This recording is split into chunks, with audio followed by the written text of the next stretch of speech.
உதயநிதி வந்து he was ready by 8 o'clock. She supposed to come at 7:30 and அவங்க ரெண்டு பேர் first day combination. Okay. She came at 11:30. But immediately I understood as a man. எனக்கும் குழந்தை இருக்கு, நானும் கல்யாணம் பண்ணியிருக்கேன், எனக்கு தெரியும் ஒரு பெண்ணு வந்து லேட்டாக வந்தோன்னா வேறுமனேலாம் வர போகிறதில்ல. She slept or she wants to take rest.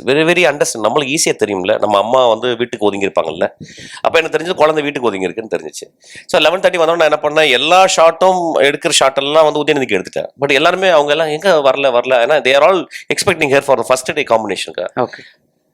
She came at 11:30 and she was very scared in the sense, பயம் இல்லை, ஐயோ நம்ம ஃபர்ஸ்ட் டே இப்படி வந்து இப்படி பண்ணிட்டோமே அப்படின்னு சொல்லிட்டு.